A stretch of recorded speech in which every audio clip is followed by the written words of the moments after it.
What if we saw Unitarian Universalism and our congregation less like a club for spiritual liberal people and more like an art project that we could paint our values on the sidewalk?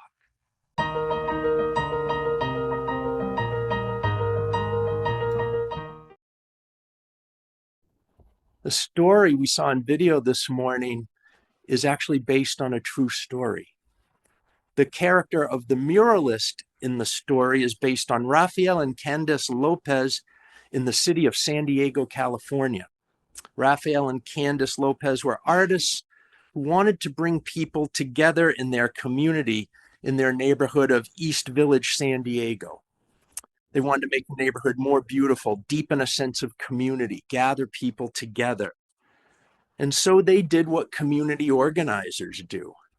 They held a lot of meetings. They invited everyone, artists, parents, children, teachers, local politicians, police, doctors, business people, even the people who lived on the street. They talked to everyone about their plan and had everyone talk to them about the plan. Re-energize and beautify the neighborhood. Use art to do it, and in the process, strengthen our community and our relationships. And the project eventually came to be called the Urban Art Trail. And it's one of the reasons there is so much public art in our country. And it's actually one of the reasons that you see public art in places like Danbury, because their movement followed across the country. Their urban art trail began with two murals, The Joy of Urban Living and The Strength of Women. And then they painted the utility boxes and the post boxes and the benches, and they put poems and calligraphy on the sidewalks.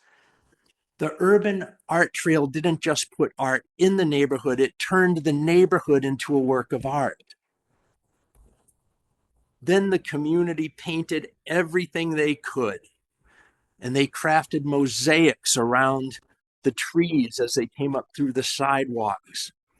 And Raphael and Candace noticed that in their neighborhood, people often looked down at the ground as they walked, so they put the poems on the sidewalk.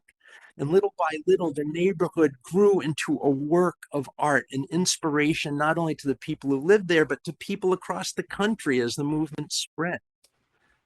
Eventually, they took some of the pieces, like the call boxes and the benches, and they sold them at auction at fundraisers. And people paid a lot of money for them. And they used the money to fund art programs and give scholarships to art schools to students in financial need. It just grew and grew and grew.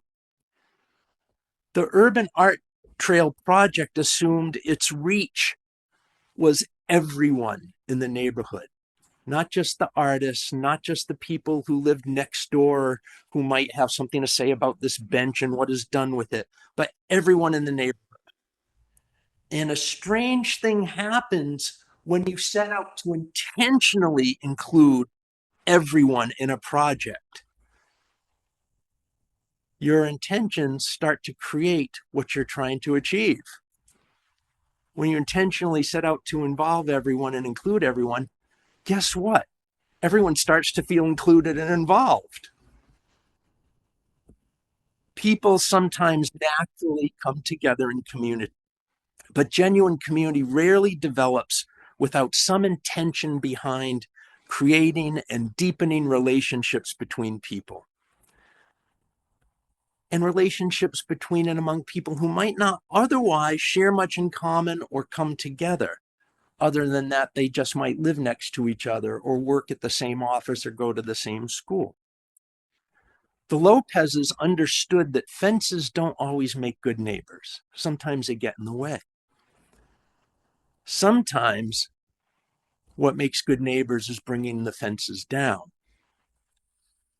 The Urban Art Project understood that the walls and structures of the city can tend to keep people apart, even though they live next door to each other.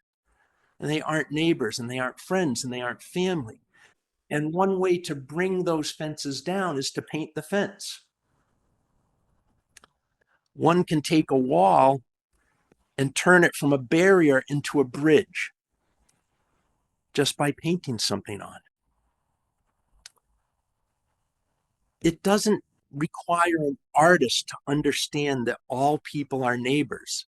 And sometimes they just need something, anything, like an art project or a song or a dance or a meal to get them talking to each other and creating community. We in religious communities tend to think of congregations, even ours, as something set apart from larger community. Even when it's important to us to be involved in the community, we still see ourselves as an entity that has some kind of separation barrier wall between us and everything else. Across the street is a Methodist congregation, which is for the Methodists. Here, we're the Unitarian Universalist congregation for the UUs. And up the street is the Greek Orthodox congregation for the Greek Orthodox. Down the street is the Lutheran church for the Lutherans. Up the street is the synagogue for Jewish neighbors. And without intending to, intentionally, we start to separate ourselves one from another, sometimes more often than we should. We're good neighbors and we have good fences. And yes, you can use our parking lot for your Greek festival, and I can come over and get my galactoburrito, and all is well. But the next week, I don't go over and say hello. We can tend to let those things keep us in our separate spaces. Before I built the wall, I'd like to ask what I was walling in or walling out. Because walls don't just keep things out, they also keep things in.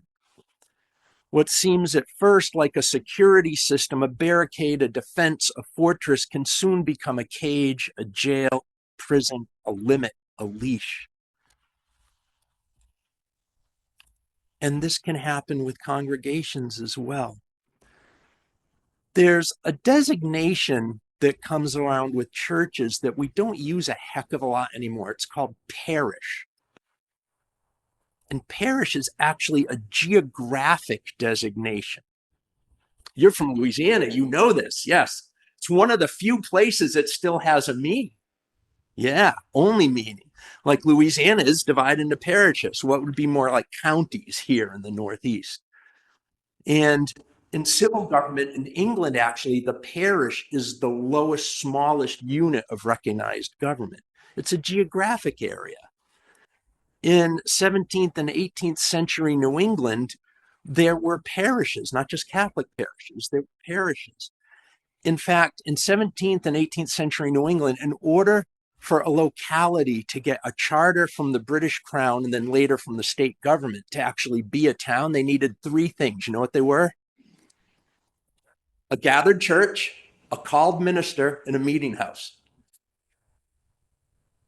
And that was the law well into the 19th century in New England. The New England town meeting is a civic outgrowth of a congregational meeting, because the business of the congregation and the parish, the geographic area, was one and the same for a long time. The members of the church or the congregation were those who had made a Christian confession of faith and signed the covenant, signed the membership book, becoming partners in the church. But this was not the same as being a member of the parish, because the parish was the geographic designation of the congregation or church's reach. Everyone served in this geographic area by this institution. Whether or not citizens were members of the church or congregation, all the citizens within the church's geographic service area were members of the parish. And in New England, well into the 19th century, they all had to pay a pulpit tax to hire the local minister.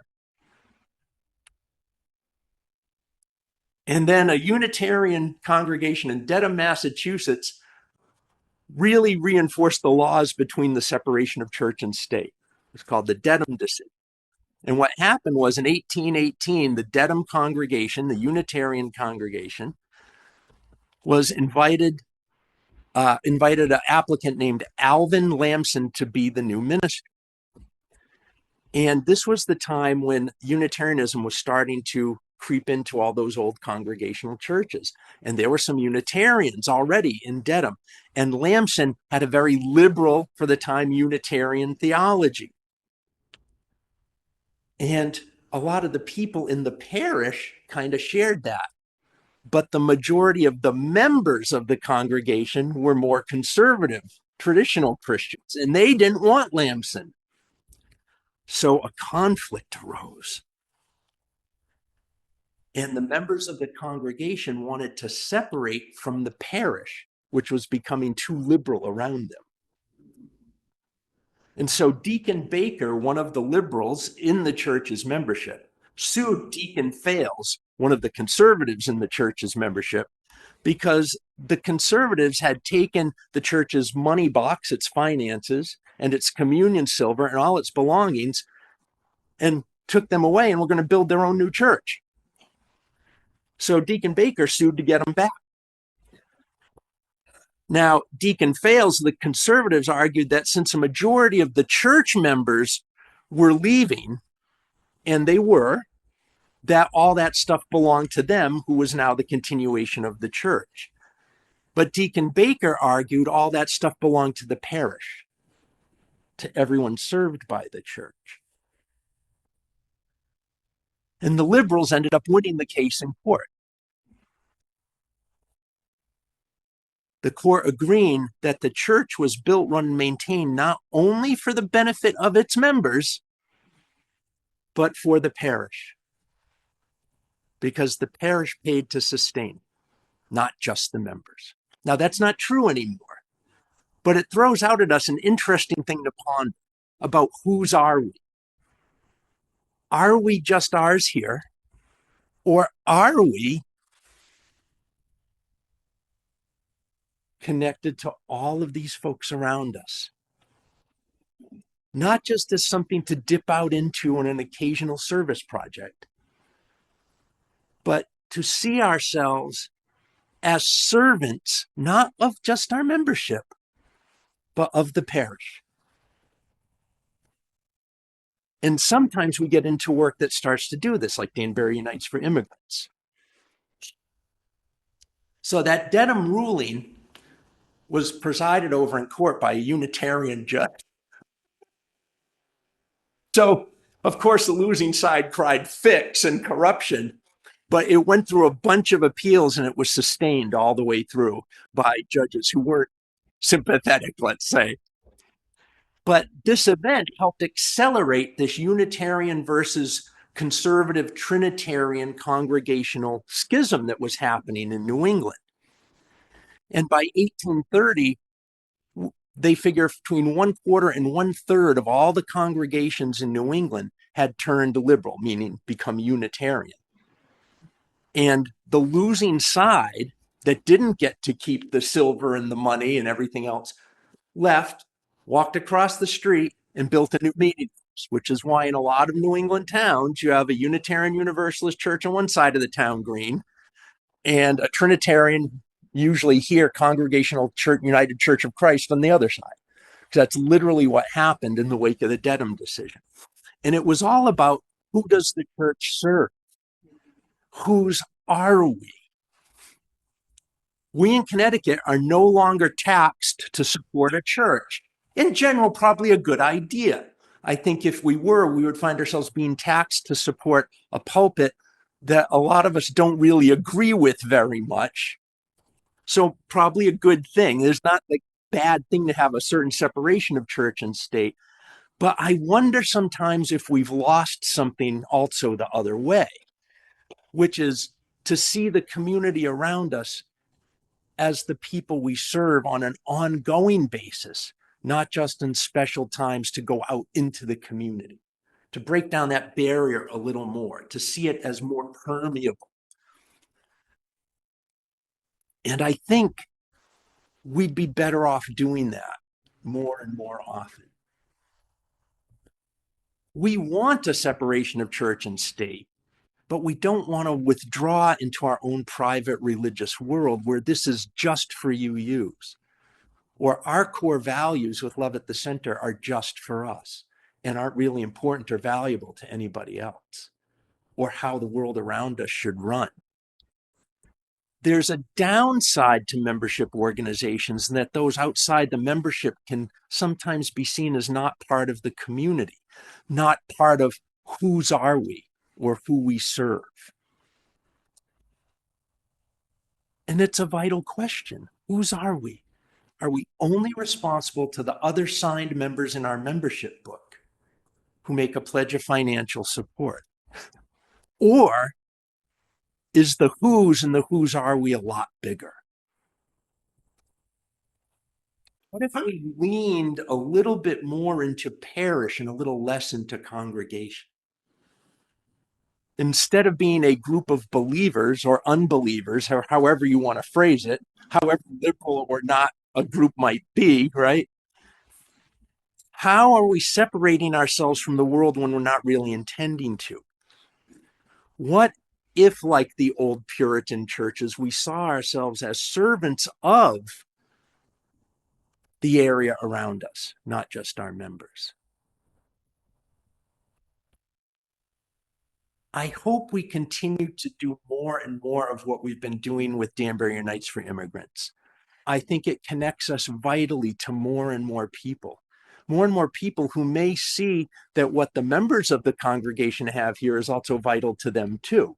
And then it's a conduit that goes both ways. And we start to thrive as the congregation part for helping the people thrive who are in the parish. What if we saw Unitarian Universalism and our congregation less like a club for spiritual liberal people and more like an art project that we could paint our values on the sidewalk, that we could make rainbows on call boxes, that we could beautify with love and justice and equity and transformation and interdependence and pluralism and generosity the parish around us? What if the congregation, like the community organizers, get everyone in the neighborhood to join us together, to invite everybody into the whose are we? Paint love at the center of everything we do together. What if Unitarian Universalism is not just what we do here for us, but what we do in the world for the benefit of everyone? And I think we all see it that way at times. I think we all do. I really do. But what if we centered that more and more and more? What kind of neighborhood, what kind of Danbury might we create if we saw ourselves as creative community organizers working for the parish, not just a group of people who gather on Sundays as religious liberals?